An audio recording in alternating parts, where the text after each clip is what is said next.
debemos librarla diariamente, pero tampoco podemos salir al campo de batalla sin entender que debemos pelear en una forma correcta.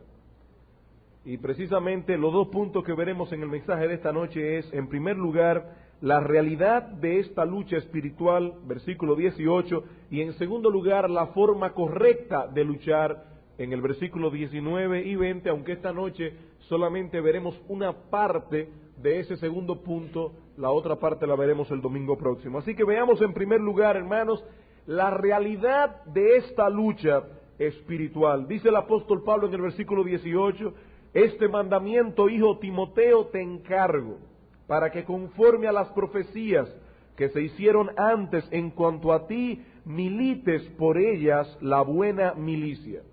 Como nosotros hemos dicho ya anteriormente en estos estudios de Timoteo, la razón primordial por la que Pablo pidió a su hijo en la fe que permanezca en Éfeso era por el peligro de los falsos maestros y por el estrago que estos podían causar dentro de la congregación.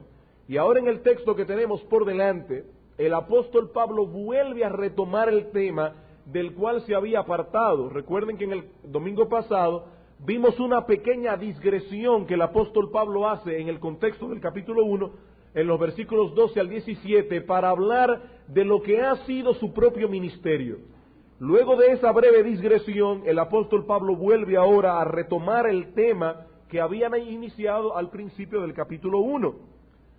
Y aquí vemos, hermanos, que el apóstol visualizaba con tal claridad que la vida cristiana era una lucha, una batalla, una guerra, que hasta en su lenguaje usual él toma prestado ciertas figuras y términos militares. Aquí él recuerda a Timoteo que se le había dado una orden o un mandamiento que él debía cumplir sin demora y con toda responsabilidad.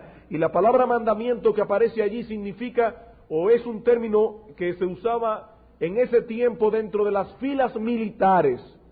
Era la orden de un superior dada a un soldado. Por lo tanto, él le está diciendo, Timoteo, esto no es una opción. El hecho de que tú tengas que luchar con los falsos maestros de la iglesia de Éfeso no es un consejo, es una orden que te estoy dando, como un capitán le da una orden a un soldado. Y recuerden que si Pablo era capitán de Timoteo, el Señor Jesucristo era realmente el general. Así que era una orden, un mandamiento que venía directamente del cielo. Pablo conocía muy bien las debilidades humanas y sobre todo la debilidad de su hijo Timoteo, y es posible que el apóstol Pablo estuviera temiendo aquí que todas esas dificultades que Timoteo había encontrado en Éfeso estaban minando un poco la capacidad de lucha de su hijo en la fe, y es por eso que Pablo ve apropiado volver a confirmar a su hijo en la misión que se le había encomendado. Por eso dice Timoteo, es un mandamiento que te doy, es una orden. Tú tienes que pelear la buena batalla de la fe. Él debía continuar militando la buena milicia. Y esa palabra milicia viene de la palabra griega estrateian, de donde viene nuestra palabra en español estrategia. Y esa palabra no significa batalla, significa campaña militar. Y hermanos, ¿cuál es la diferencia entre una batalla y una campaña militar? Bueno, que una batalla se libra en un momento. La batalla de Waterloo, la batalla tal, es una guerra que se libra en un momento dado y cuando termina, terminó. Sin embargo, una campaña militar está compuesta por muchas batallas. Y él le está diciendo, Timoteo, tú tienes una orden, pelear muchas batallas porque eso es parte de tu ministerio en Éfeso. Timoteo debía recordar esto porque eso era parte de algunas profecías que se habían hecho en cuanto a él. Dice el apóstol Pablo, este mandamiento, hijo Timoteo, te encargo para que conforme a las profecías que se hicieron antes en cuanto a ti, milites por ellas la buena milicia. ¿Cuáles son esas profecías? No lo sabemos. Pero si notan en 1 Timoteo 4:14, Pablo vuelve a recordar exactamente lo mismo otra vez. 1 Timoteo 4:14.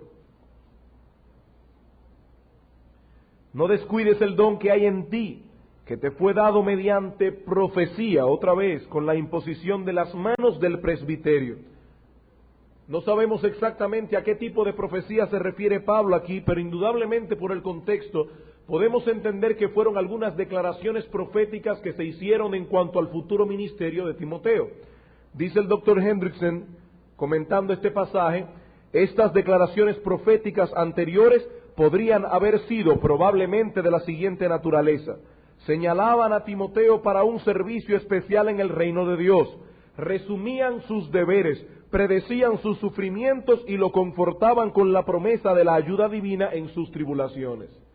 Hermanos, todo hombre de Dios alguna vez en su vida pasa por momentos donde él necesita ser animado, donde él necesita ser alentado. Y muchas veces hay pastores fieles que llegan en ciertos momentos de su ministerio donde quieren hacer sus maletas e irse del ministerio. Sin embargo, el apóstol Pablo, que tiene temor de que su hijo Timoteo esté pensando hacer sus maletas e irse de Éfeso por todos los problemas que estaba encontrando allí, le dice: Timoteo, recuerda que cuando tú fuiste al ministerio, todos esos sufrimientos fueron predichos. Cuando el presbiterio, el consejo de ancianos de la iglesia, impuso las manos sobre ti para encomendarte como un hombre de Dios, ellos profetizaron que todo eso iba a suceder. Ahora, quiero hacer una aclaración aquí. El hecho de que Timoteo haya ido al ministerio a través de ciertas profecías no quiere decir de ninguna manera que ahora toda persona debe ir al ministerio porque alguien profetiza con respecto a eso. Porque en la época en que el Nuevo Testamento no estaba concluido aún, el Señor daba a su iglesia el don de profecía porque nadie podía ir a la Escritura porque la Escritura no estaba todavía completada.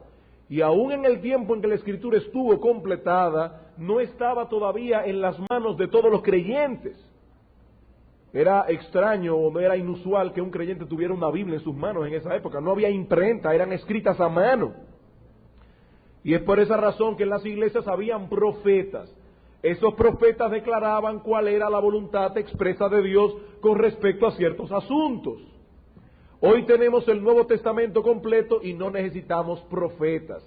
Por eso noten que en 1 Timoteo capítulo 3, dando el pasaje que iba a enmarcar las futuras generaciones de pastores de la iglesia, el apóstol Pablo no habla nada de profecías.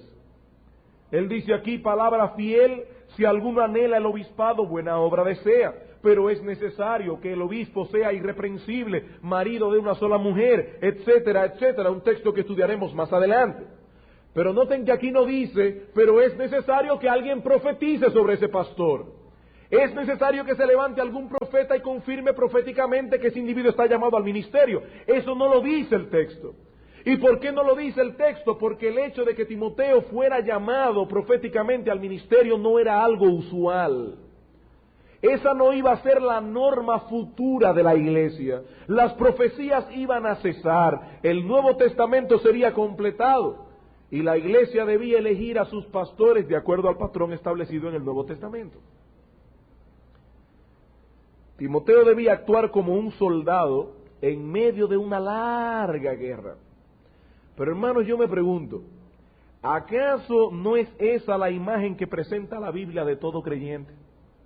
¿Acaso no es esa imagen de guerra espiritual que la Biblia presenta de cada uno de nosotros, pastores y no pastores? Muchos creyentes, si podemos llamar a alguno de ellos creyentes, tienen un falso concepto de lo que es la vida cristiana.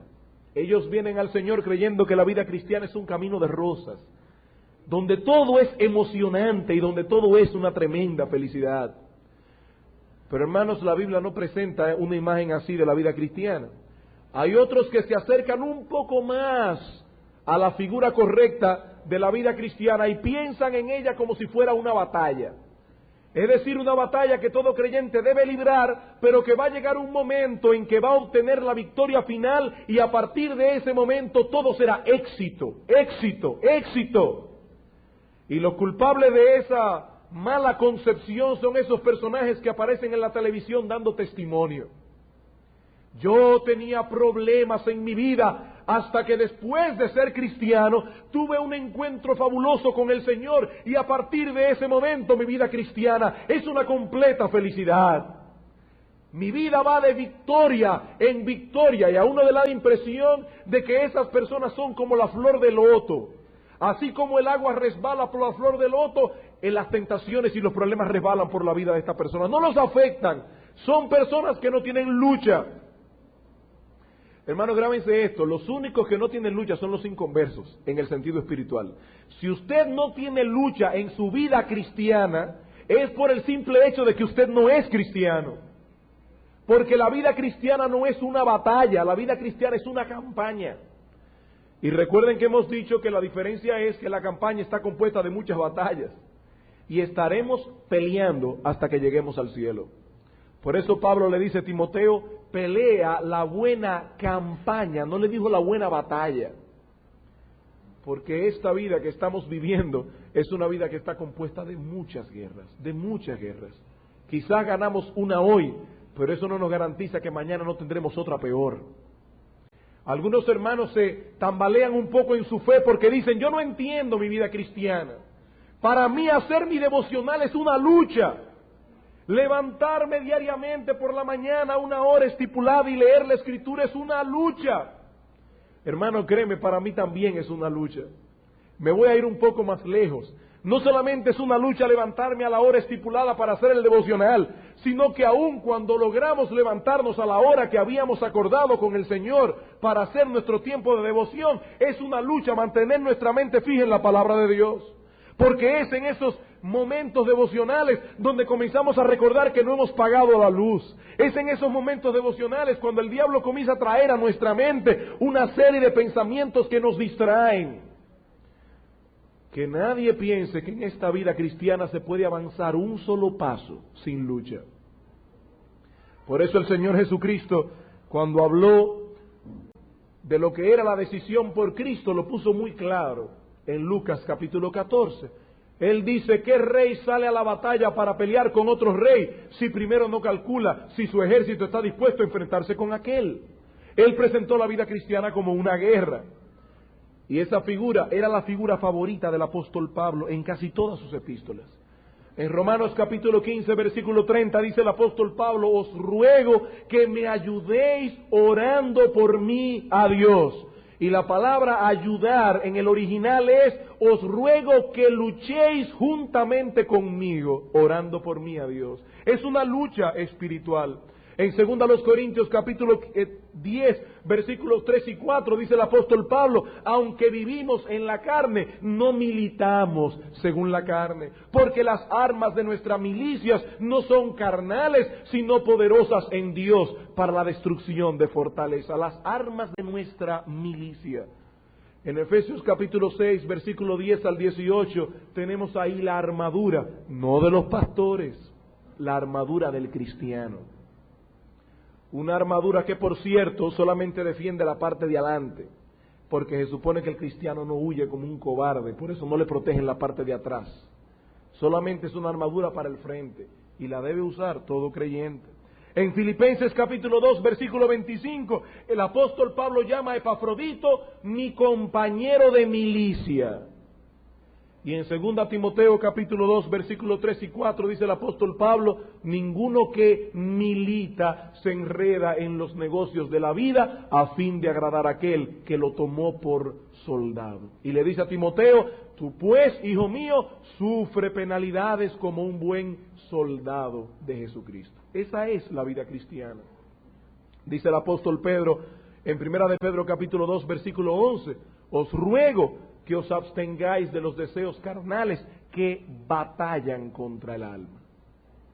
Tan pronto nos convertimos al Señor Jesucristo, nosotros pasamos a formar parte de su ejército.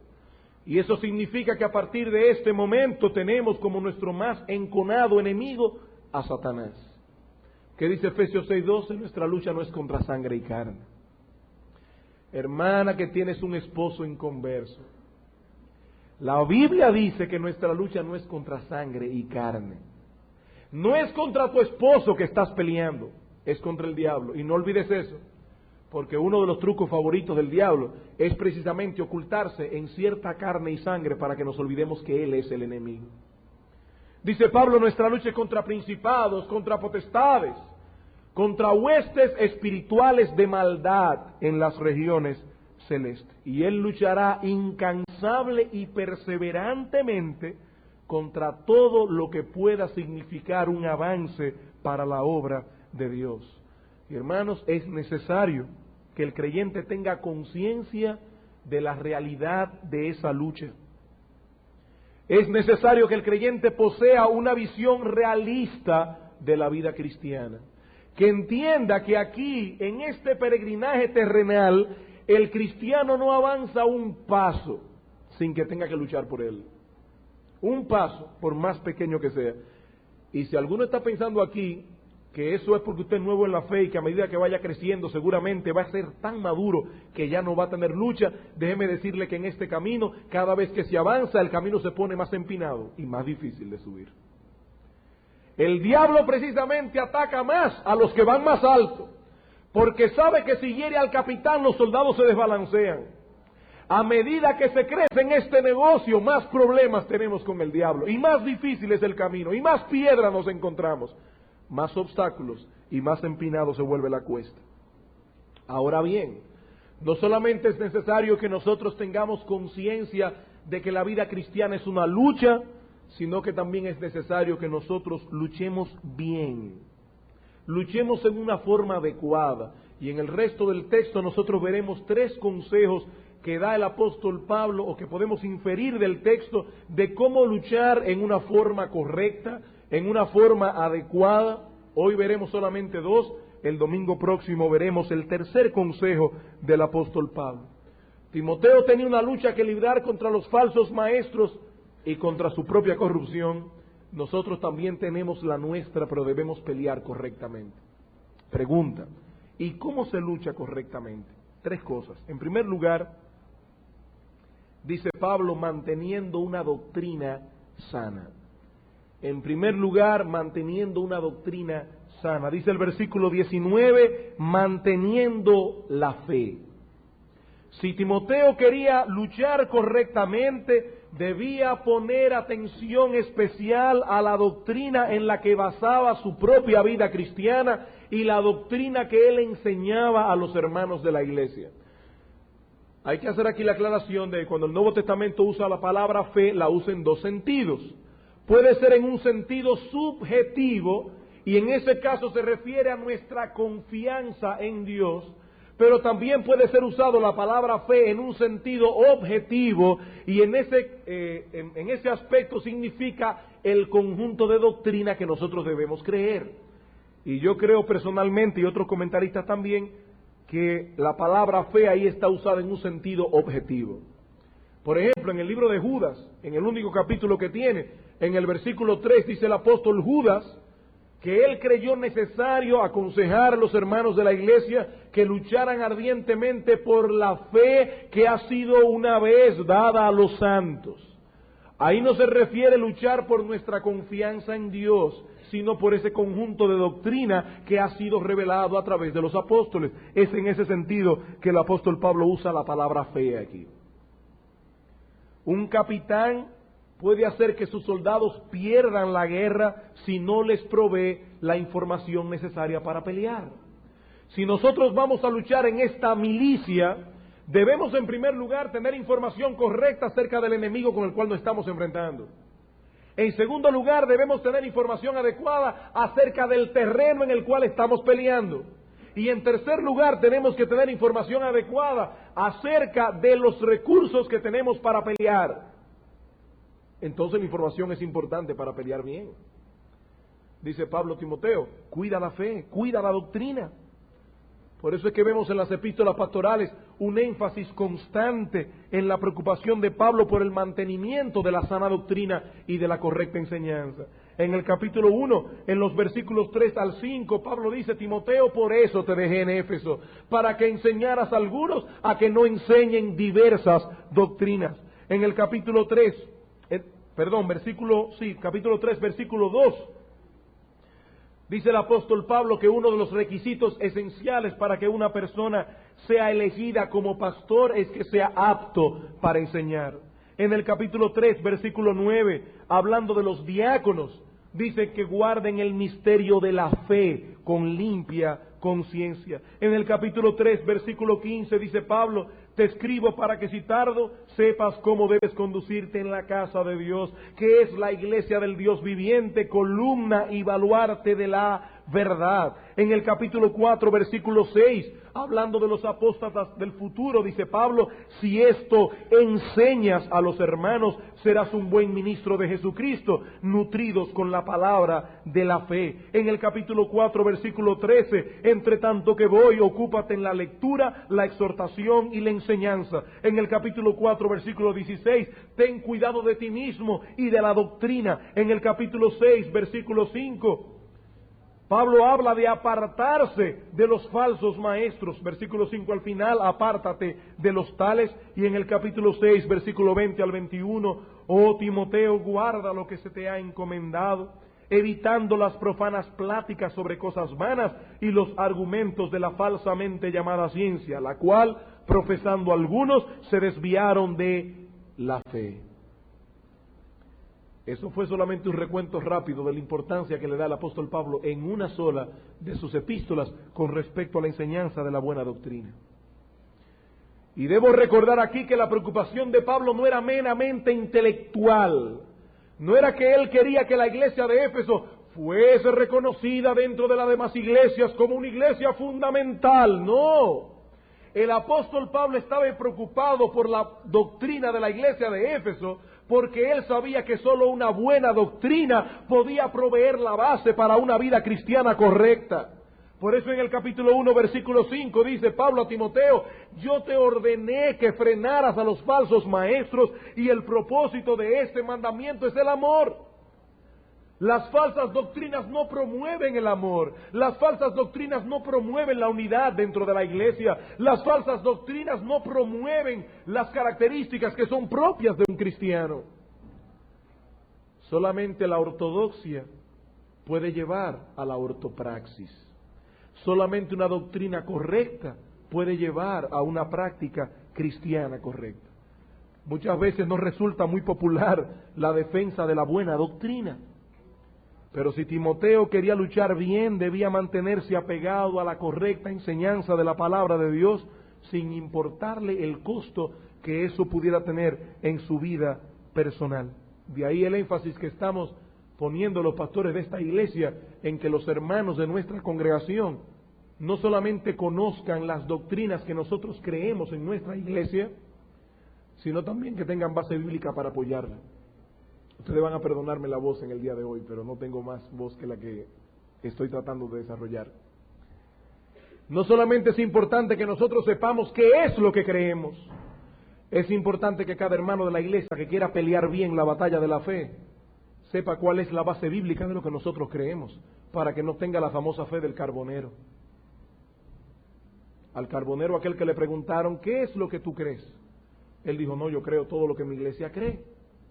Bueno, ¿y qué es lo que tu iglesia cree? O lo mismo que yo creo. Una persona que no puede dar una base segura de su fe es una persona que no va a pelear correctamente. Así que en primer lugar debemos mantener la sana doctrina, pero en segundo lugar debemos mantener una conciencia sana. Dice el apóstol Pablo: manteniendo la fe y la buena conciencia, desechando la cual naufragaron en cuanto a la fe algunos. ¿Qué está diciendo Pablo aquí? Que no solo es importante que se mantenga una enseñanza sana, sino que también es importante mantener una conciencia sana. Bueno, ¿y qué es la conciencia? La palabra conciencia señala ese indicador moral que Dios ha puesto en todo hombre, incluyendo al inconverso, pero que obviamente alcanza su clímax de sensibilidad en el creyente, un indicador moral que aprueba o desaprueba todo lo que hacemos. Y entonces tenemos una buena conciencia cuando ésta se encuentra sintonizada con la palabra de Dios, se encuentra sintonizada con la voluntad de Dios y en vez de acusarnos, más bien nos aprueba. Ese indicador moral que tenemos dentro examina constantemente nuestras vidas y en vez de acusarnos y decirnos que somos unos hipócritas, más bien nos aprueba como verdaderos hijos de Dios. Eso no significa que para tener una buena conciencia hay que ser perfecto, porque si fuera así nadie podría tener una buena conciencia. Pero sí significa que debemos estar persiguiendo seriamente amoldar nuestras vidas a la voluntad de Dios, porque de lo contrario nos sentiremos constantemente acusados por la misma doctrina que nosotros profesamos creer. Por la misma doctrina que nosotros profesamos creer. Ahora, ¿saben lo grande de este texto? Que según el apóstol Pablo, los falsos maestros de Éfeso acabaron desechando la buena doctrina. ¿Saben por qué? Porque desecharon la buena conciencia. Dice Pablo aquí, manteniendo la fe, pero también una buena conciencia, la cual, desechando algunos la buena conciencia, naufragaron en cuanto a la doctrina. Ellos restaron importancia a la voz de sus conciencias que los urgía constantemente a vivir a la altura de lo que ellos decían creer. Y como ellos desecharon esa voz acusadora que les decía constantemente, ustedes son unos hipócritas, acabaron apostatando de la fe. Como dice el comentarista Harvey, el ceder al pecado insensibiliza la percepción de la verdad y abre el camino para la intromisión del error. Y dice Juan Calvino en su comentario de 1 Timoteo, aquellos que no sirven a Dios con un corazón sincero y perfecto, sino que dan rienda suelta a las inclinaciones perversas de su corazón, aunque al principio hayan tenido un entendimiento sano, llegarán a perderlo completamente. Uno se pregunta, ¿cómo puede ser posible que un maestro bíblico que comenzó a enseñar la palabra de Dios en una forma correcta, acabó apostatando de la fe, de la doctrina que él mismo enseñaba? ¿Saben cómo comenzó ese individuo? Viviendo una doble vida. Él era una cosa en el púlpito y otra cosa cuando se bajaba del púlpito. Él predicaba una cosa, pero su conciencia lo acusaba constantemente diciéndole, tú no vives a la altura de lo que predicas. ¿Y saben cómo terminó? Desechando lo mismo que él estaba predicando. Y dice Juan Calvino más adelante que eso es un castigo que Dios le da a los hipócritas. Es un castigo que Dios le da a los hipócritas. Dice en 2 Tesalónicas capítulo 2 versículo 11 al 12 que Dios muchas veces permite que venga un espíritu de error para confundir a aquellos que no se gozaron en la verdad para ser salvos. Dios permite que venga sobre ellos un espíritu de error. Dios permite que el diablo los engañe y por eso terminan apostatando de la fe. Ahora, hermanos, yo creo que esta enseñanza debe movernos a reflexionar un poco. Pablo nos está diciendo en este texto que los maestros del error comenzaron a naufragar doctrinalmente cuando rechazaron violentamente, que es el significado de la palabra, el testimonio de sus conciencias que los acusaba. Ellos se fueron alejando del puerto correcto, viviendo vidas que no estaban de acuerdo con las doctrinas que ellos profesaban creer y terminaron apostatando aún de las mismas doctrinas que predicaban. Ellos pertenecen al grupo de los que dice el Señor en Mateo capítulo 7, que confiesan con su boca que Jesús es el Señor. Y dicen Señor, Señor, pero no hacen la voluntad de Dios. Por eso Cristo les dice al final, apartaos de mí, hacedores de maldad. Y recuerden que la palabra maldad es anomia, una persona que no vive de acuerdo a la ley de Dios. Ellos decían creer en Cristo, ellos servían a Cristo, ellos adoraban a Cristo, pero no conforme a la palabra de Dios, sino conforme a sus propios deseos. Y acabaron siendo rechazados por Cristo. Ellos pertenecen a ese grupo de los fariseos que el Señor dice en Mateo 23 que nosotros debemos hacer todo lo que ellos dicen, pero no como ellos hacen. Pertenecen a ese grupo del cual Pablo advirtió a Tito que tenga cuidado con ellos, porque profesan conocer a Dios, pero con los hechos lo niegan, siendo abominables y rebeldes, reprobados en cuanto a toda buena obra. Ellos profesan conocer a Dios. Ellos dicen que tienen una doctrina correcta, pero sus vidas se apartan diametralmente de lo que ellos dicen creer. Hermanos, en ese sentido, yo creo en serio que nosotros deberíamos tener temor por personas de nuestra iglesia que están viviendo una doble vida. ¿Saben una cosa? Nuestra iglesia es muy joven todavía. A nosotros nos falta todavía mucho camino que recorrer. Y ahora es que se está sembrando la semilla de aquellos que finalmente acabarán como unos viejos apóstatas de la fe. Son las personas que pertenecen a nuestra congregación en el día de hoy, que tienen una doctrina aparentemente correcta, pero viven vidas diametralmente opuestas a lo que ellos dicen creer. Terminarán siendo apóstatas, porque el tiempo no ha corrido todavía. Falta mucho tiempo todavía. Yo les voy a dar un ejemplo. Nosotros decimos, por ejemplo, que estamos aquí para glorificar a Dios. Nosotros enseñamos, al igual que el Catecismo Menor de Westminster, ¿para qué estamos aquí? Para glorificar a Dios y gozarnos de Él por siempre. Nosotros enseñamos y decimos creer que no creemos ni profesamos con el Evangelio de la prosperidad. ¿Y qué enseña el Evangelio de la prosperidad? Que nosotros estamos aquí para ser felices. Y que cuando Dios bendice a una persona, la bendice prosperándola. Y nosotros decimos, no creemos en el Evangelio falso de la prosperidad. Sin embargo, yo me pregunto, si es verdad que nosotros creemos que estamos aquí para glorificar a Dios y no para ser felices, ¿por qué cuando vienen problemas en nuestra vida que no nos hacen muy felices nos abatimos? Porque no es verdad que estamos aquí para glorificar a Dios. Porque no es verdad que estamos dispuestos a creer que Dios es soberano y que ese problema que ha llegado a nuestra vida ha sido enviado por Dios. No es verdad. Nosotros estamos sembrando ahora la semilla de la apostasía, porque nosotros decimos creer una cosa, pero en realidad estamos viviendo otra diametralmente opuesta. Decimos creer en la providencia de Dios, decimos creer en la soberanía de Dios y decimos creer que hemos sido creados para glorificar a Dios.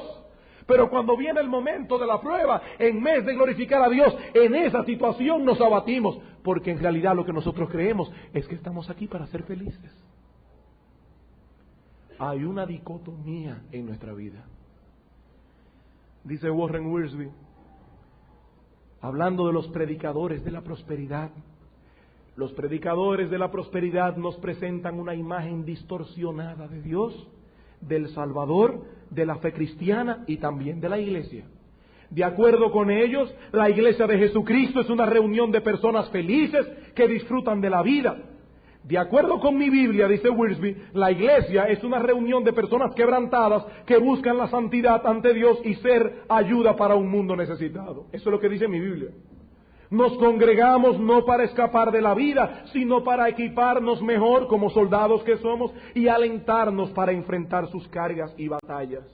En efecto, tenemos momentos de felicidad, pero esta no es nuestra meta suprema. Nuestros objetivos son la santidad y el servicio. La felicidad es apenas una añadidura.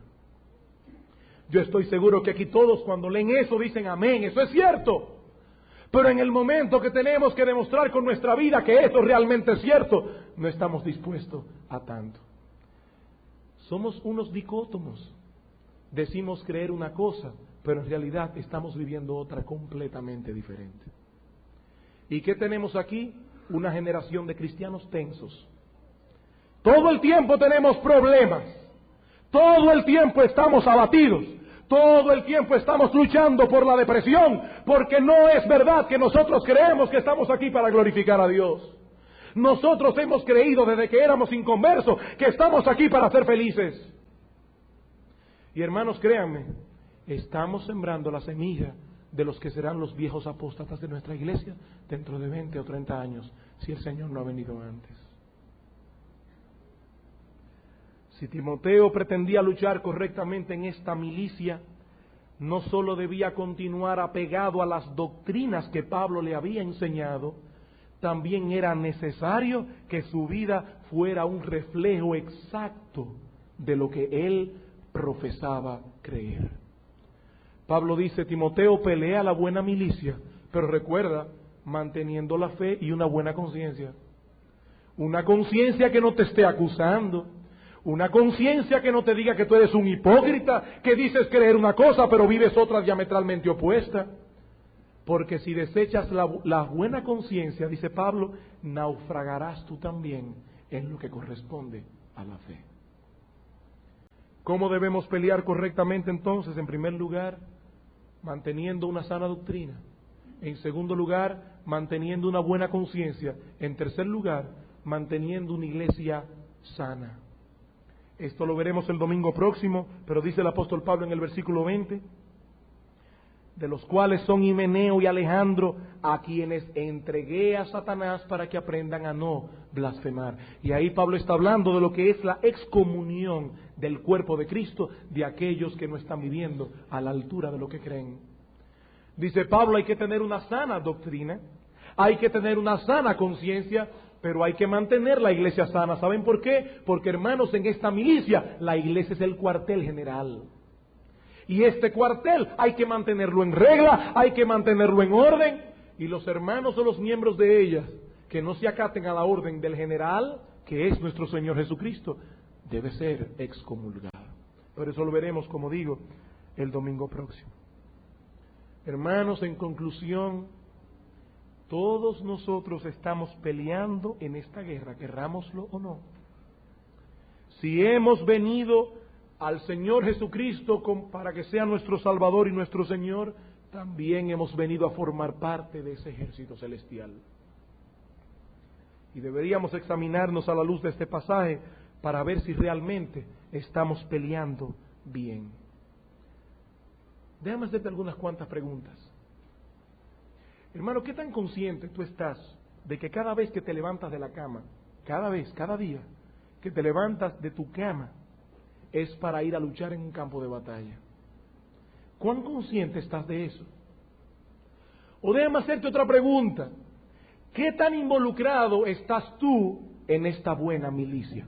Yo tengo la convicción personal de que el diablo se encarga de engañar a los creyentes poniéndolos a luchar por cosas que no valen la pena, para que no puedan luchar la buena batalla de la fe. Hermano, ¿qué tan involucrado estás tú en pelear esta noble, esta excelente batalla?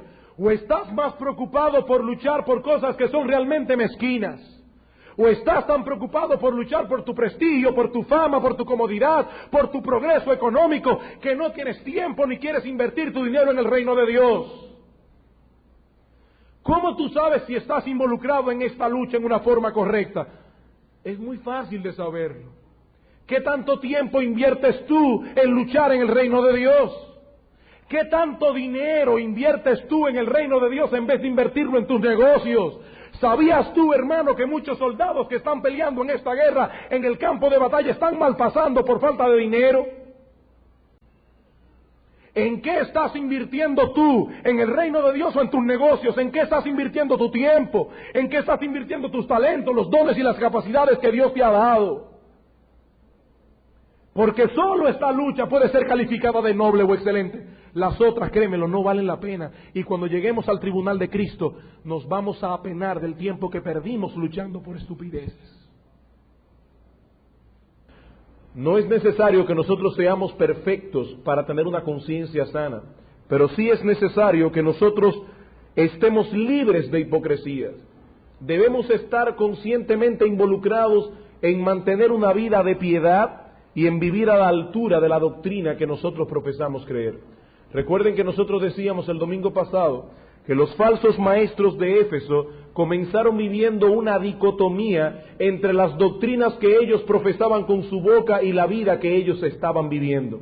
De inmediato se activó ese dispositivo moral que se llama la conciencia y comenzó a acusar a los falsos maestros.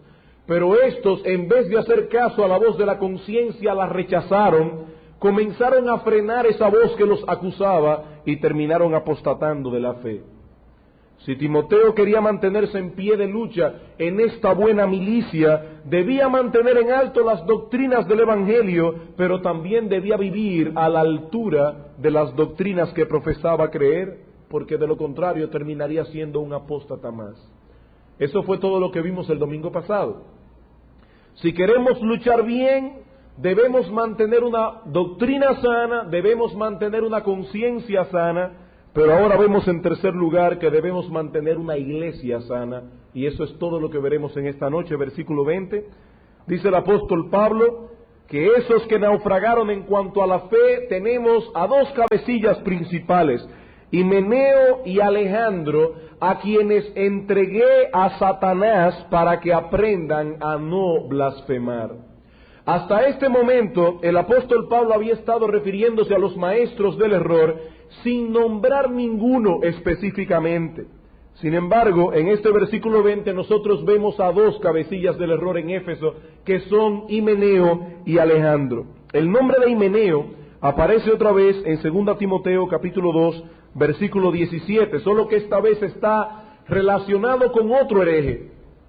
En 2 Timoteo capítulo 2, versículo 17, dice, y su palabra carcomerá como gangrena, de los cuales son Himeneo y Fileto. Allí aparecía ligado con Alejandro. Algunos comentaristas opinan que estos dos Himeneos no son la misma persona. Sin embargo, lo más probable es que sí sean la misma persona. Y esto porque el nombre de Himeneo, así como es raro en el día de hoy, tampoco era muy común en la época de Pablo. Así que es sumamente improbable que en la misma iglesia de Éfeso hayan dos personas que se llamen Himeneos y que los dos sean herejes. Eso es como demasiado suerte. Eso es como en esta época que haya dos personas en la iglesia que se llamen Nepomuceno y que los dos sean expulsados de la iglesia por falsa doctrina. O sea que probablemente el Himeneo de 1 Timoteo es el mismo Himeneo de 2 Timoteo. Y aquí notamos claramente en qué estaban fallando estos maestros del error. Dice en el versículo 16 del capítulo 2, evita profanas y vanas palabrerías, porque conducirán más y más a la impiedad, y su palabra carcomerá como gangrena. Noten la expresión de lo que hace una herejía, de lo que hace una falsa doctrina en una iglesia, carcome como una gangrena, de los cuales son Himeneo y Fileto, que se desviaron de la verdad, diciendo que la resurrección ya se efectuó, y trastornan la fe de algunos. Aparentemente, estos maestros del error de Éfeso estaban diciendo que la resurrección a la cual se refería la Biblia no es a ese acto milagroso a través del cual Dios levantará de la tumba el cuerpo de los muertos que han perecido en Cristo, sino que más bien se refería a la conversión. O sea, cuando una persona se convierte, ¿qué es lo que hace? Pasa de muerte a vida. En cierta forma, la conversión es una resurrección espiritual. Y es muy probable que los maestros del error en Éfeso estaban enseñando que la conversión es la única resurrección que debe esperar un creyente. Ahora imagínense ustedes, es como dice Pablo, si no hay resurrección, entonces comamos y bebamos que mañana moriremos. Si toda nuestra esperanza está supeditada a esta vida y no hay una vida futura y no hay un tribunal de Cristo y nunca veremos al Señor cara a cara, entonces comamos y bebamos que mañana moriremos. ¿De qué vale la pena ser fieles? Por eso dice Pablo que la doctrina falsa de estos herejes estaba carcomiendo como gangrena en la iglesia de Éfeso. Conducían más y más a la impiedad. Este es Himeneo. ¿Y quién era Alejandro? La verdad es que este Alejandro es más difícil de conocer porque solamente se menciona aquí en 1 Timoteo 1:18. No debemos confundir a este Alejandro con el que aparece en 2 Timoteo capítulo 4, versículo 14, donde Pablo dice, cuídate de Alejandro el calderero que me ha causado muchos males. ¿Y por qué no debemos ligar a uno con el otro? Porque el nombre de Alejandro en la época de Pablo, ese sí era un nombre muy común. Es como el nombre de Pedro, de Juan en el día de hoy. Y por otra parte, el Alejandro que menciona Pablo en 2 Timoteo vivía en Roma. mientras que este Alejandro que menciona en 1 Timoteo está en Éfeso. O sea que no sabemos absolutamente nada más de Alejandro, excepto que estaba asociado con Himeneo y probablemente compartía la misma falsa doctrina de aquel. Ahora, ¿por qué el apóstol Pablo anteriormente no se había atrevido o no había querido mencionar el nombre de ningún hereje y ahora en el versículo 20 menciona dos? Porque estos falsos maestros de Éfeso habían sido expulsados públicamente de la iglesia y la iglesia los conocía muy bien. Sus nombres ya habían sido publicados con anterioridad, mientras que lo que aparece en el versículo 3 de la primera carta todavía podían ser rescatados. Estos no, estos habían sido expulsados de la iglesia. Por eso noten la disciplina que Pablo mismo les impuso. Dice él aquí, de los cuales son Himeneo y Alejandro, a quienes entregué a Satanás para que aprendan a no blasfemar. Pablo nos dice aquí que estos dos cabecillas del error habían sido entregados, abandonados a Satanás, un término que yo sé que para algunos deben sonar sumamente extraño, pero que encierra tantas enseñanzas que nos vamos a pasar toda la noche solamente estudiando qué significa entregar a una persona a Satanás. Y yo creo que es pertinente que este mensaje haya sido predicado precisamente después de que un grupo de hermanos haya sido añadido a este cuerpo local de creyentes a través del bautismo, porque toda persona que se asocia con una iglesia local debe saber perfectamente qué significa entregar a una persona a Satanás. Esta expresión aparece solo una vez más en toda la Biblia, en 1 Corintios capítulo 5. Eso no quiere decir que el concepto de entregar a Satanás no aparece más, porque aparece en otros pasajes, pero la frase en sí misma de entregar a Satanás solo aparece en 1 Timoteo capítulo 1 versículo 20 y en 1 Corintios capítulo 5 versículo 5. Vamos a leer desde el versículo 1.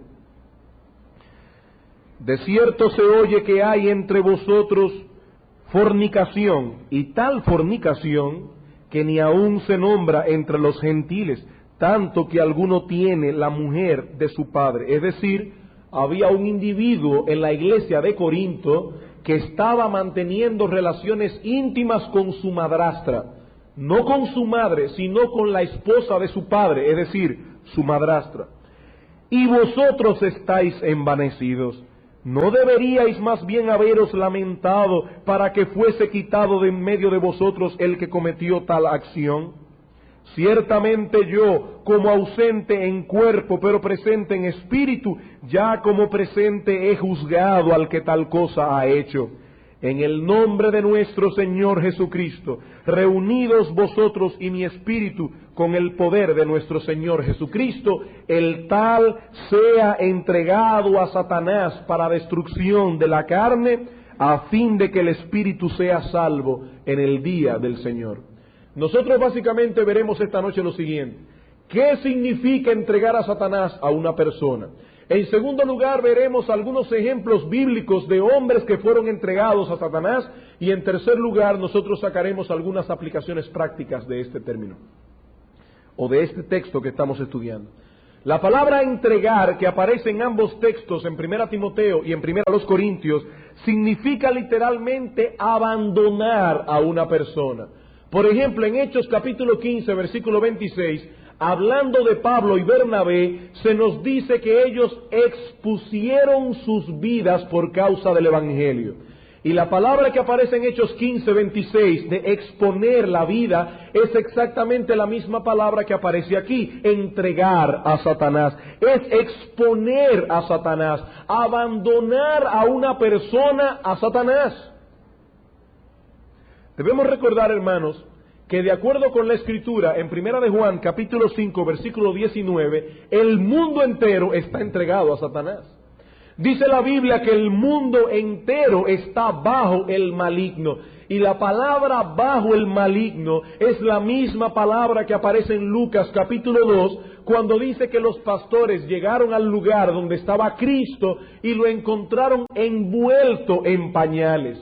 Cuando Juan dice que el mundo entero está bajo el maligno, está diciendo que al momento que el hombre y la mujer cayeron en pecado, Adán y Eva, el mundo entero fue entregado a Satanás. El mundo entero está bajo, envuelto en el maligno.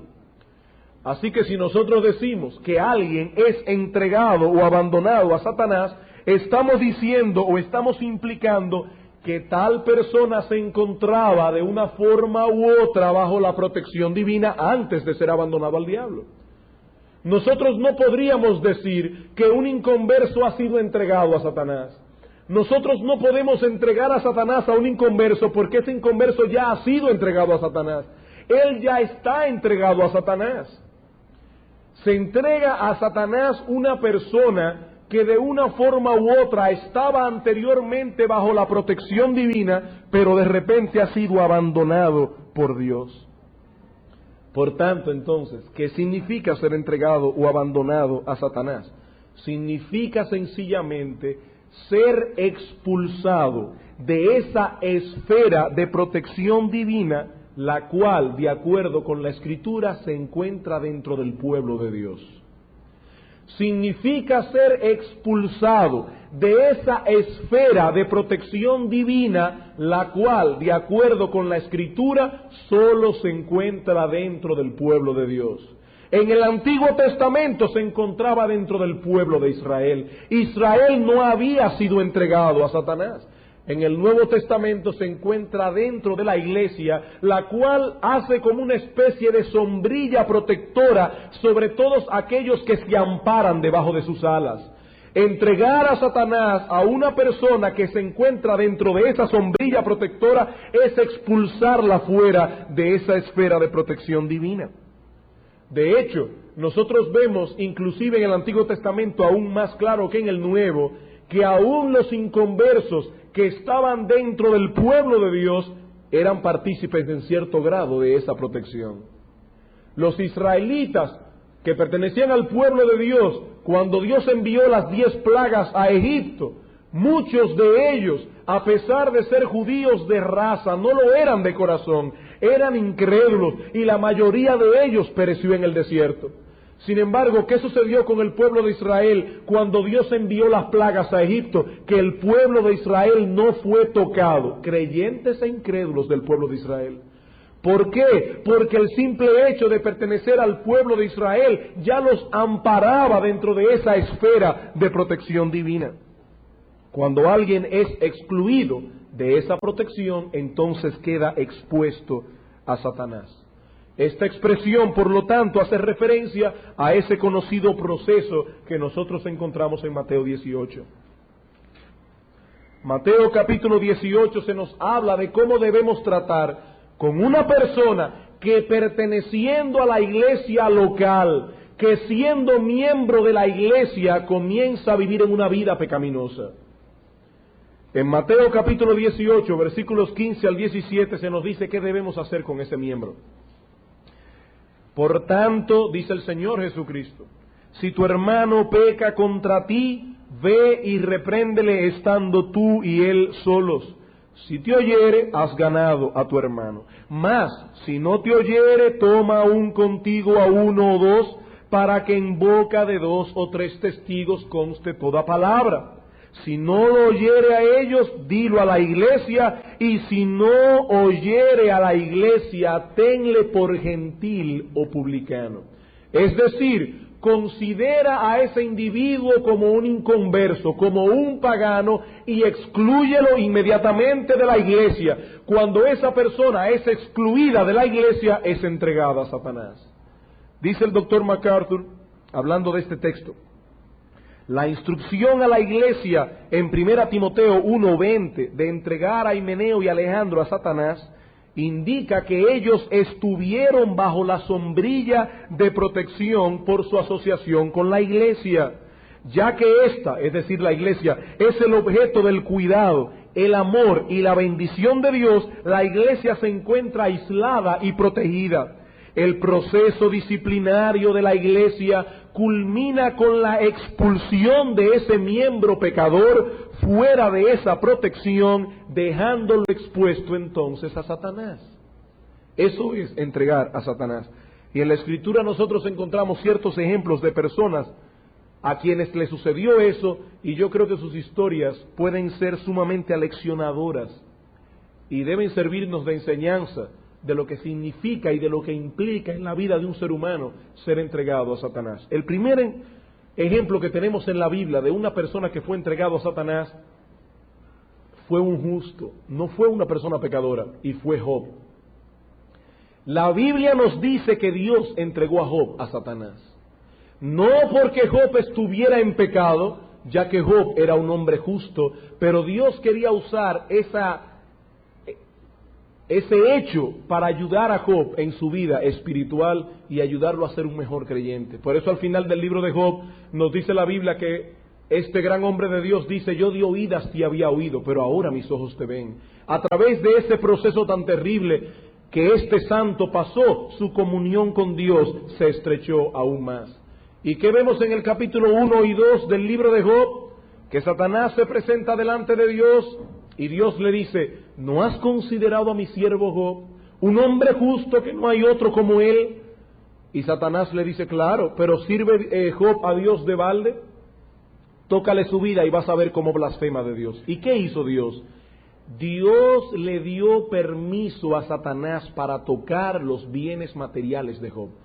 En otras palabras, Dios entregó a Job a Satanás. Y ustedes conocen muy bien la historia. En solo 24 horas, este ser cruel y perverso acabó con todos los bienes materiales de Job. En solo 24 horas. Y como todavía su sed no estaba saciada, dice que al otro día se presentó delante de Dios al ver que Job no había blasfemado y le dijo: piel por piel, todo lo que el hombre tiene dará por su vida, tócale su salud y vas a ver cómo blasfema de ti. Y Dios le dio permiso a Satanás otra vez. Y ustedes conocen muy bien la historia, cómo Job fue lleno de una sarna maligna en la cual duró meses siendo atormentado por Satanás. Sin embargo, todo eso era parte del plan bondadoso de Dios para con su vida, porque a la larga Job salió mucho más fortalecido y Dios le devolvió mucho más los bienes materiales que había perdido. Job es la primera persona que nosotros encontramos en la Biblia que fue entregada a Satanás. La otra persona que encontramos en la Escritura es el rey Saúl, en Primera de Samuel capítulo 16. En el primer libro de Samuel capítulo 16 nosotros vemos que el rey Saúl fue entregado a Satanás, pero esta vez por causa de su pecado.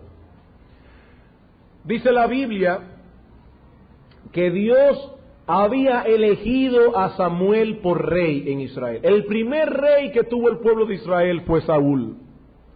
Pero dice la Escritura que este hombre, en vez de hacer las cosas como Dios se le había pedido, comenzó a envanecerse poco a poco. Comenzó a centrar toda su vida en él mismo. Este hombre comenzó a usar el poder que Dios le había concedido, la autoridad que Dios le había concedido para su propio provecho, y llegó un momento en que Dios retiró su protección divina sobre este rey. En el primer libro de Samuel, en el capítulo 16, en el versículo 12, vemos cómo Samuel fue enviado a la casa de Elí para ungir a otro rey, que en este caso fue David. Dice: envió pues por él y le hizo entrar, y era rubio y hermoso de ojos y de buen parecer. Entonces Jehová dijo: levántate y úngelo, porque este es. Y Samuel tomó el cuerno del aceite y lo ungió en medio de sus hermanos. Y desde aquel día en adelante el Espíritu de Jehová vino sobre David. Y se levantó luego Samuel y se volvió a Ramá. Pero, versículo 14, el Espíritu de Jehová al mismo tiempo se apartó de Saúl y le atormentaba un espíritu malo de parte de Jehová. Dice la Escritura que así como el Espíritu de Dios vino sobre la vida de David en una forma especial, introduciendo a David dentro de esa esfera de protección divina, el Espíritu de Dios se apartó de Saúl, dejándolo expuesto a un demonio. ¿Significa eso que ese demonio fue enviado por Dios? No. ¿Significa eso que ese demonio salió directamente del trono de Dios? Tampoco. Pero si Dios no hubiese retirado su protección de Saúl, ese demonio no lo habría atormentado. Dios sencillamente le quitó a Saúl la protección que había impuesto sobre él cuando Saúl fue erigido como rey en Israel. Y de esa manera Dios lo entregó a Satanás. Y hermanos, ¿qué pasó con la vida de Saúl? A partir de ese momento la vida de Saúl fue increíble. Saúl terminó paranoico, tratando de quitarle la vida no solamente a David, sino también a su propio hijo Jonatán, y terminó suicidándose. Por supuesto, Saúl no era un creyente verdadero. Pero eso es lo que ocurre en la vida de un individuo, cuando Dios, por un juicio, retira de él su protección. Saúl llegó a un grado tal de ceguera que en un momento dado, sabiendo él que Samuel claramente le había dicho que Dios lo había desechado, que cuando le dijeron que David estaba en Rabá, dice: Jehová lo ha entregado en mi mano. Este hombre estaba tan ciego que todavía creía tener la bendición de Dios. Él creía que todavía estaba sirviendo a Dios. Él creía estar amparado todavía bajo la protección de Dios, cuando Dios le dijo claramente a través de Samuel que lo había desechado. Saúl fue entregado a Satanás y terminó su vida suicidándose. Otra persona que fue entregada a Satanás por un juicio de Dios fue el apóstol Judas. Juan capítulo 13, versículo 27. Juan capítulo 13, versículo 27.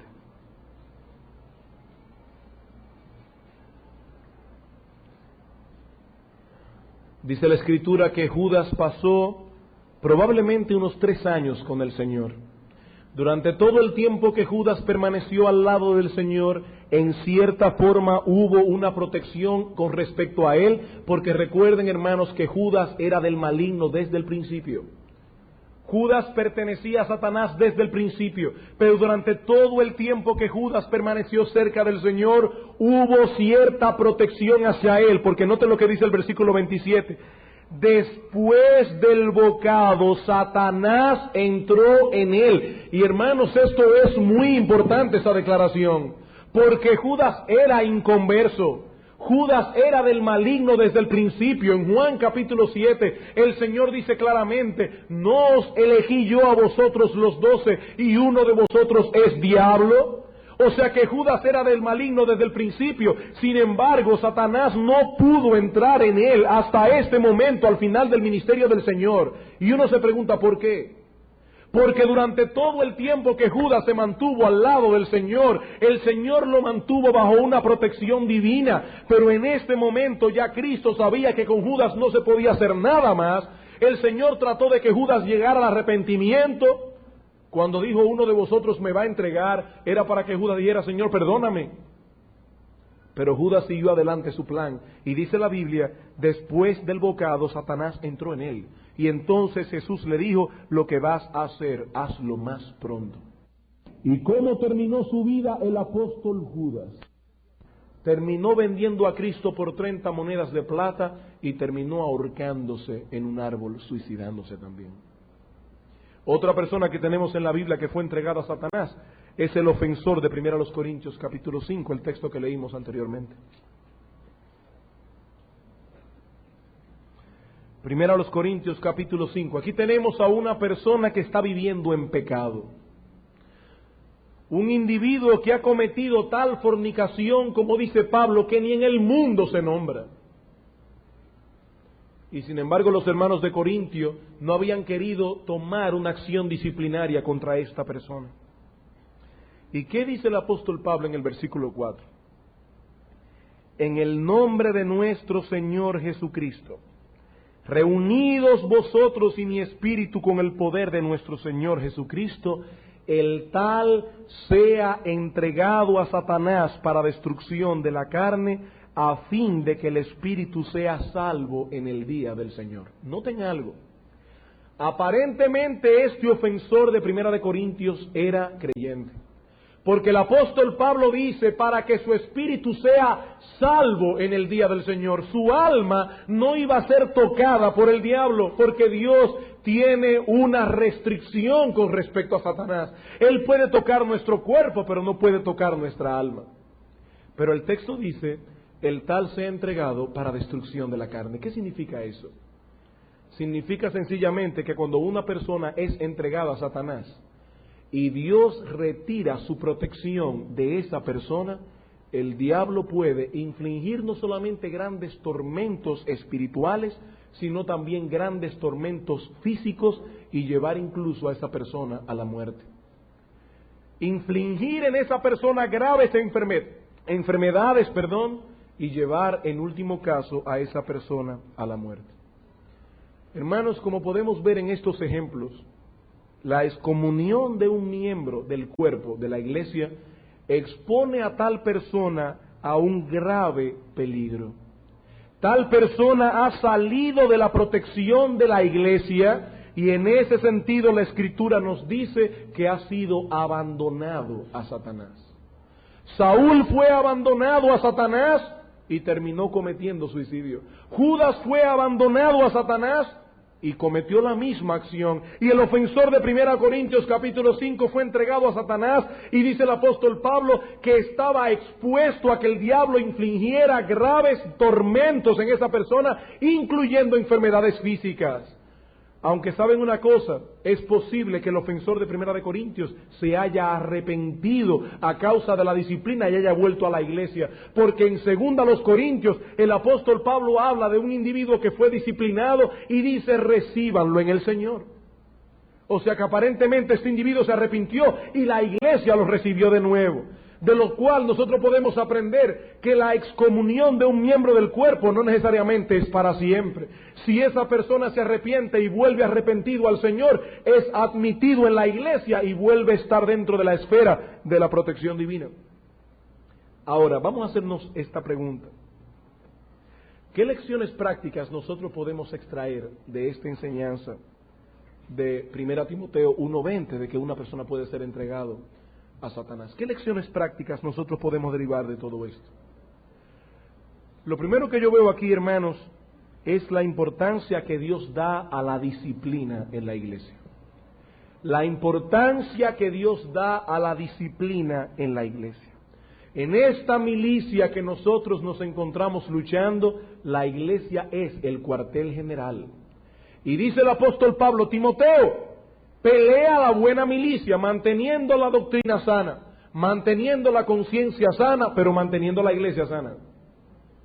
Un poco de levadura, dice Pablo, leuda toda la masa. La disciplina constante en una iglesia es un elemento vital si nosotros queremos pelear bien la buena batalla de la fe, la buena milicia de la fe. Es un asunto de tanta trascendencia que dice Cristo en Mateo 18, que cuando la iglesia disciplina a un miembro, Dios aprueba esa disciplina. Mateo capítulo 18, el pasaje que leímos anteriormente. Este texto está lleno de términos legales, de acuerdo a la Escritura. Por ejemplo, en el versículo 16, nos dice que si un hermano peca, yo debo amonestarlo en privado. Pero si no me oye, dice, toma aún contigo a uno o dos, para que en boca de 2 o 3 testigos conste toda palabra. Eso lo dijo Moisés en la ley. Todo juicio debía ser llevado por boca de 2 o 3 testigos. Y en el versículo 18 dice, de cierto os digo que todo lo que atéis en la tierra será atado en el cielo, y todo lo que desatéis en la tierra será desatado en el cielo. La expresión atar y desatar era una expresión legal de aquel tiempo. Cuando un grupo de hombres tomaban una decisión legal, se decía que esas personas habían atado esa decisión. Cristo está diciendo, si ese individuo no oye a la iglesia, tenlo por gentil y publicano. Y recuerden esto, que toda decisión que ustedes tomen en la tierra, Dios la tomará igualmente en el cielo. Todo lo que atéis en la tierra, todo veredicto que la iglesia determine como tribunal superior de un creyente va a ser sancionado por el Señor en los cielos. Incluso en el libro de Apocalipsis, el Señor reprende a una iglesia que aparentemente era una iglesia buena. Externamente se veía como una iglesia sana, pero era una iglesia que no estaba practicando la disciplina dentro de sus miembros. Apocalipsis capítulo 2, versículo 14. Noten, el versículo 13 para que vean qué tipo de iglesia era la iglesia de Pérgamo. Yo conozco tus obras y dónde moras, dónde está el trono de Satanás, pero retienes mi nombre y no has negado mi fe, ni aun en los días en que Antipas, mi testigo fiel, fue muerto entre vosotros, donde mora Satanás. Pero tengo unas pocas cosas contra ti, que tienes ahí a los que retienen la doctrina de Balaam, que enseñaba a Balac a poner tropiezo ante los hijos de Israel, a comer de cosas sacrificadas a los ídolos y a cometer fornicación. ¿Quién era este Balaam y quién era este Balac? Balac era el rey de Moab en el Antiguo Testamento, y cuando el pueblo de Israel se dirigía a través del desierto a la tierra prometida de Canaán, Balac contrató a Balaam, que era un profeta, un falso profeta, para que maldijera al pueblo de Israel. Balac pensaba, si este profeta Balaam maldice al pueblo, Dios va a dejar de bendecirlos. De esa manera, cuando Balaam se paró en el monte para maldecir al pueblo de Israel, dice que el Espíritu de Dios vino sobre él y cambió la maldición en bendición. Y Balac le dice, pero ven acá, yo te contraté para que me maldijeras al pueblo, y resulta que ahora tú lo estás bendiciendo.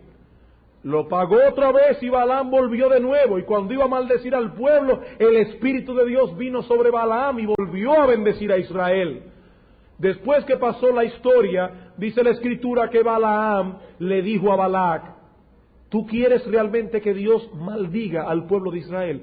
La forma correcta no es que yo lo maldiga, es induciendo al pueblo a pecar. Dios es un Dios santo. Si tú haces que el pueblo de Israel caiga en pecado, Dios va a retirar sus bendiciones de él. Y de esa manera dice la Escritura que Balaam le dio la idea genial a Balac de que las mujeres moabitas sedujeran a los hijos de Israel. Los hijos de Israel cayeron en pecado con las mujeres moabitas y de esa manera Dios mandó un juicio sobre el pueblo de Israel. ¿Qué estaba sucediendo en esta iglesia de Pérgamo? Que aparentemente había un hermano o quizás un grupo de hermanos que son típicos en una iglesia que siempre están diciendo, pero tal cosa no es pecado. ¿Y qué tiene de malo que una persona haga esto o aquello? Total, un ídolo no es nada en este mundo. Mientras tú mantengas tu cuerpo sano, no hay ningún problema en participar de ciertas fiestas, en participar de ciertas reuniones sociales. Lo importante es no contaminarse con ellos. Y dice Cristo, ustedes tienen a esas personas dentro de la iglesia y por eso los voy a castigar. La iglesia de Cristo tiene que mantenerse sana de este tipo de personas y deben ser excluidas de su membresía. Deben ser excluidas de su membresía, porque un poco de levadura leuda toda la masa. Así que lo primero que aprendemos en el texto de 1 Timoteo y 1 Corintios es la importancia que debemos dar a la disciplina dentro de la iglesia. Hay personas que se asombran cuando oyen que un miembro ha sido disciplinado. Y se espantan cuando ven que se dice en público, el hermano fulano de tal está en pecado y ha sido excluido de la membresía de la iglesia. Y dicen, eso es poco ético, eso lo mandó Cristo en su palabra. Y una iglesia que no hace eso está destinada a la destrucción. Porque un poco de levadura leuda toda la masa. En segundo lugar, nosotros vemos en nuestro texto de 1 Timoteo que hay diversos grados de disciplina.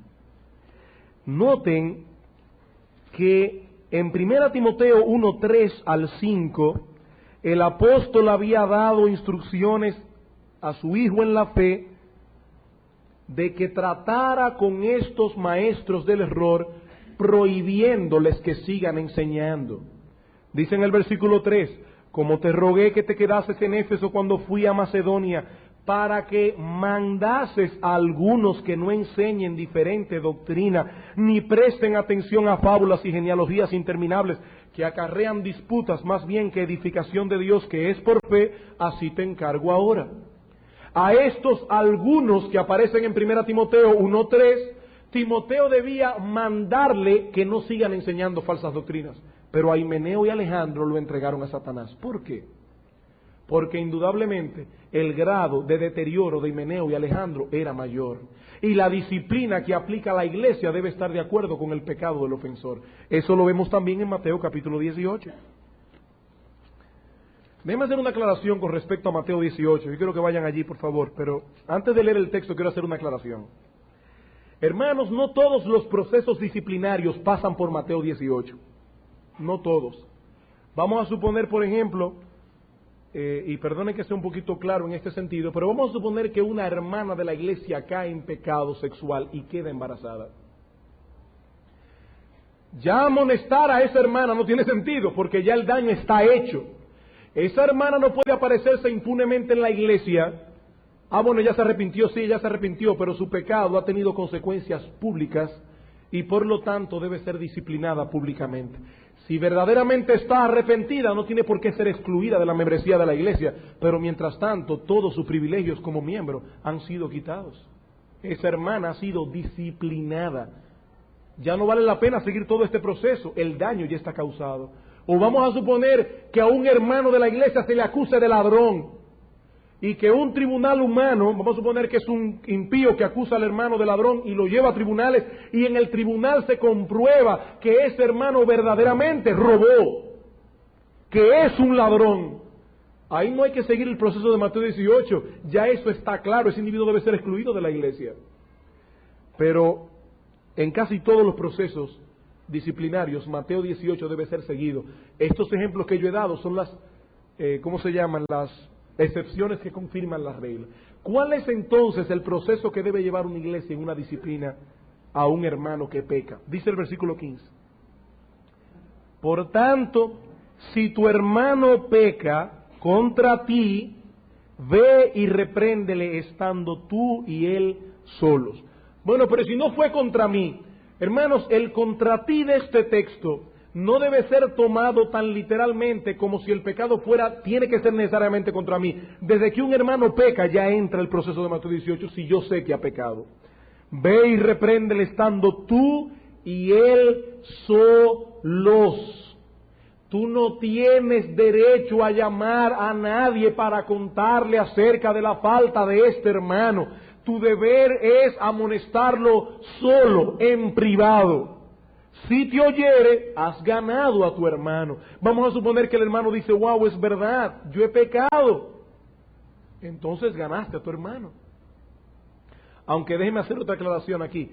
Si el pecado ha sido grave y inconversos se han enterado de esa acción, tú debes decirles, hermano, yo te insto a que vayas a los pastores de la iglesia para que ellos te ayuden en ver cómo seguir, cuál es el curso de acción a seguir en ese caso. Y los pastores involucrarse en el proceso. Pero has ganado a tu hermano, y ese hermano no tiene que ser disciplinado públicamente. Mas, si no te oyere, toma aún contigo a uno o dos, para que en boca de 2 o 3 testigos conste toda palabra. Él no oyó tu amonestación, cuéntaselo a un hermano, pero solamente con el propósito de que ese hermano vaya contigo a tratar de ganar a este hermano.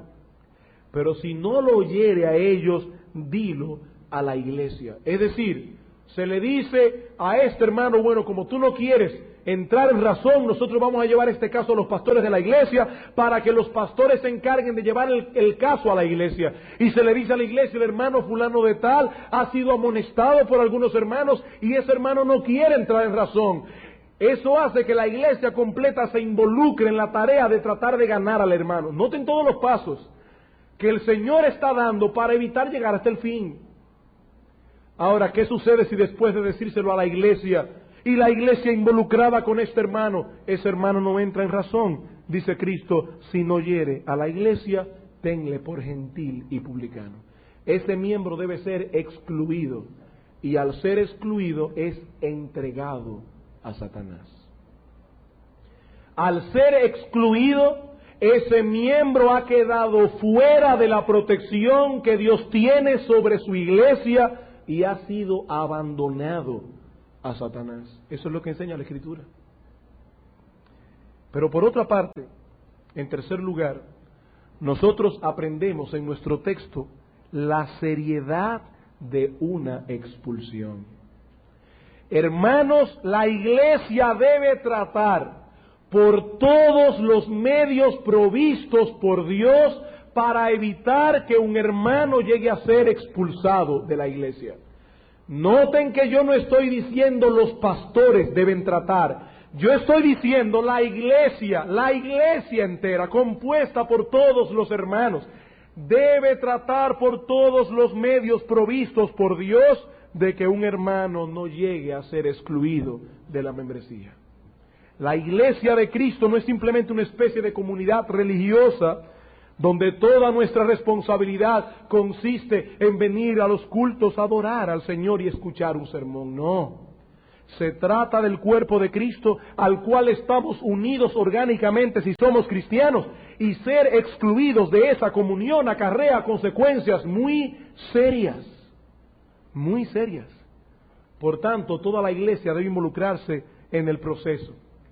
Y yo creo personalmente que si todos los hermanos son fieles, amonestándose unos a otros cuando todavía hay tiempo, serían muy pocos y quizás ninguno los casos que llegarían a ser expulsados.